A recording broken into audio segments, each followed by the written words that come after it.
Bonjour frères et sœurs, nous voici au 6e jour de cette lecture enrichissante qui nous édifie. En tout cas moi, elle m'édifie, elle me fortifie chaque fois que je lis.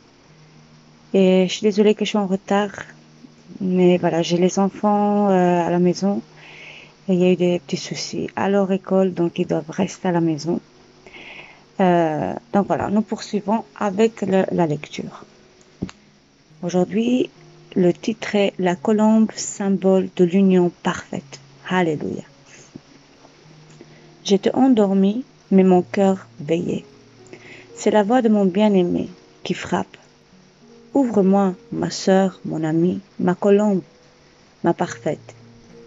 C'est dans Cantique des Cantiques, chapitre 5, verset 2. Une colombe, c'est l'amour sans artifice, la romance personnifiée avec le mariage en corollaire. Alors que j'étais encore petit garçon, j'ai eu la chance de pouvoir passer des vacances sur les rives des canaux du nord de la France, chez mon vieil oncle Joseph et ma tante Josiane. C'est eux qui les premiers m'ont transmis l'amour des colombes. C'est le pasteur qui parle.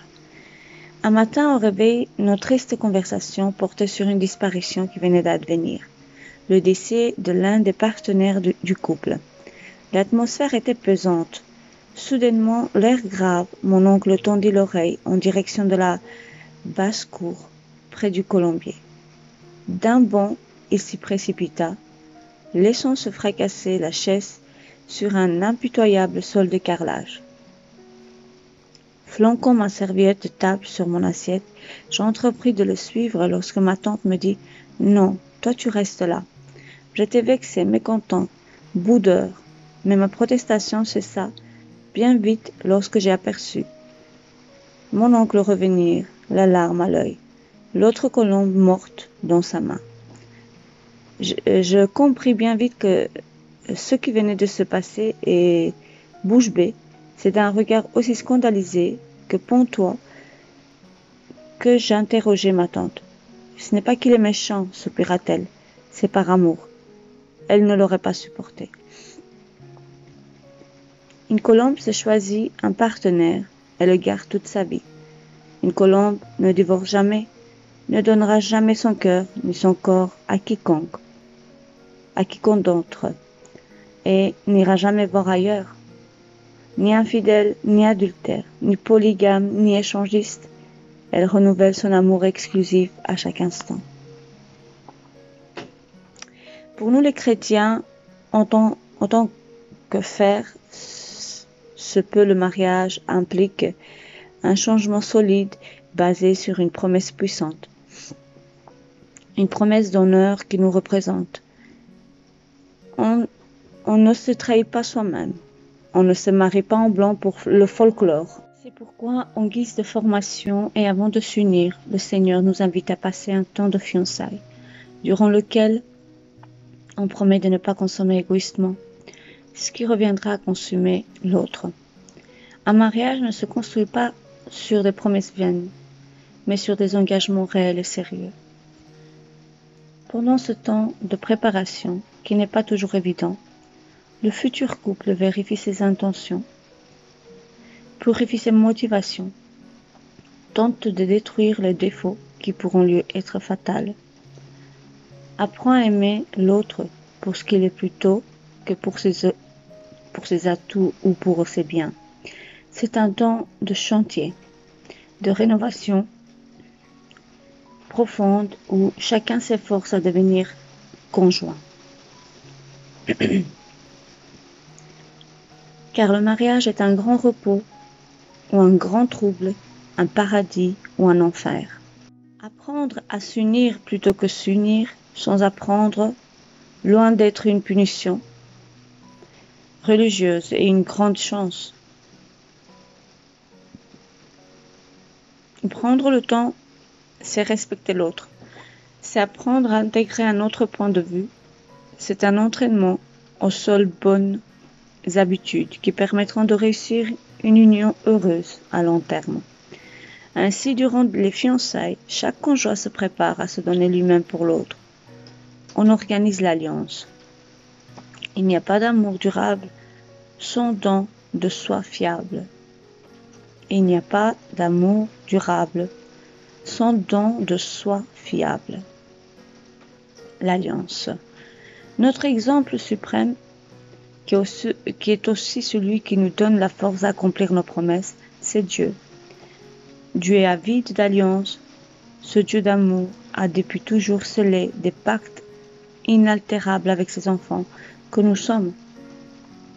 Christ, le second Adam, s'est acquitté de la dot la plus chère qui n'ait jamais été donnée de payer dans l'histoire des hommes. C'est par le sacrifice de sa vie, par un sceau fait de son propre sang, qu'il nous a rachetés et sortis du taudis sentimental auquel nous étions destinés. Comme une colombe ne se choisit que le partenaire dont elle connaît la réciprocité des sentiments, le Christ confiant s'en est allé préparer la demeure nuptiale pour son Église, une place idyllique où elle sera à jamais, sa douce colombe. Merci Seigneur. Merci Papa. Merci pour le sacrifice de ton Fils, ton précieux Fils. Lui qui fait toute ta joie. Toute ta joie. Père éternel, je bénis ton Saint-Nom. Merci. Merci pour ta grâce. Merci pour ton don inestimable. Père, je te suis reconnaissante. La prière que nous propose le pasteur.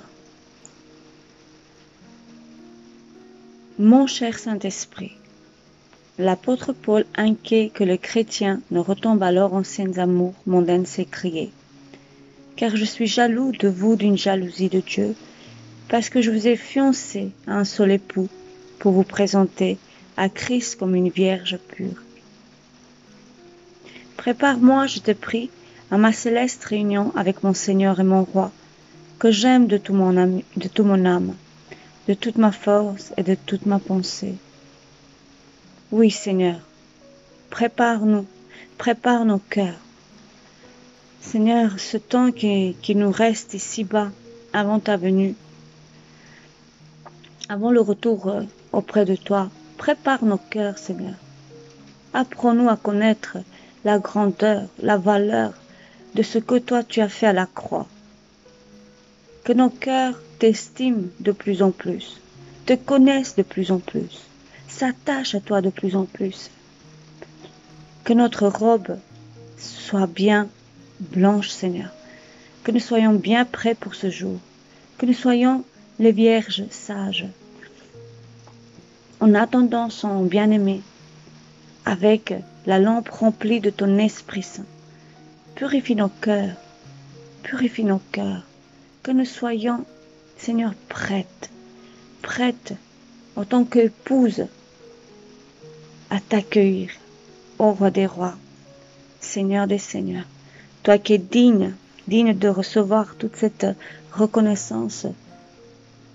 Tu es digne de recevoir de nous cet honneur, l'amour, car sans toi, ton épouse serait perdue. Nous serions vraiment à la liste de ceux qu'on doit mener à l'abattoir. Oui, Seigneur, merci. Merci pour tout. Merci pour ta grâce. Bénis mes frères et sœurs qui écoutent ce message. Parle à leur cœur, là où tu veux leur parler, ainsi qu'à moi. Et transforme nos vies de gloire en gloire, de gloire en gloire. Que nous brillons de ta sainteté, que nous brillons de ta présence. Oui, Seigneur. Que nous soyons le reflet de ta gloire. Que toi, tu reflètes en nous, Papa. Oh, glorieux Jésus. Que ton nom soit loué, Seigneur. Merci pour ce message d'aujourd'hui. Merci. Merci pour tout. Je te suis reconnaissante. Que le Seigneur vous bénisse, frères et sœurs. Les références qu'il a prises, le pasteur, c'est 1 Corinthiens 7, verset 9.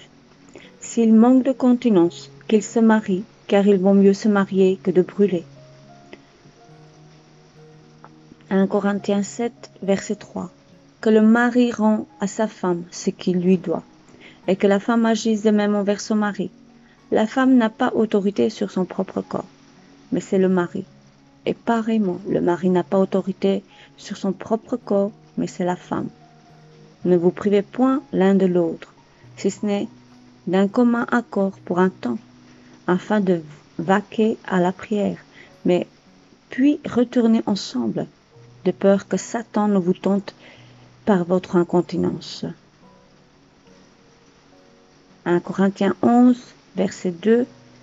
Je vous loue de ce que vous vous souvenez de moi, à tous égards, et de ce que vous retenez mes instructions telles que je vous les ai données. Alléluia. Que ta parole nous touche, qu'elle agit dans nos cœurs et qu'elle nous révèle cette importance de ce que nous sommes en tant qu'épouses de Dieu et enfants de Dieu, les rachetés du Seigneur. Seigneur, nous te louons, nous t'adorons, nous te rendons gloire, honneur, louange, adoration. Que ton nom soit sanctifié dans nos vies. Oui, Seigneur, que ton nom soit sanctifié dans nos vies, que tu prends la place, la première dans nos cœurs, de nos vies, car tu es le roi des rois et tu es digne de régner, Papa. De toute façon, ce n'est que pour notre bien. Ça ne sera jamais pour notre mal. Voilà, bonne journée frères et sœurs, que le Seigneur vous bénisse abondamment. Au nom de Jésus, Amen.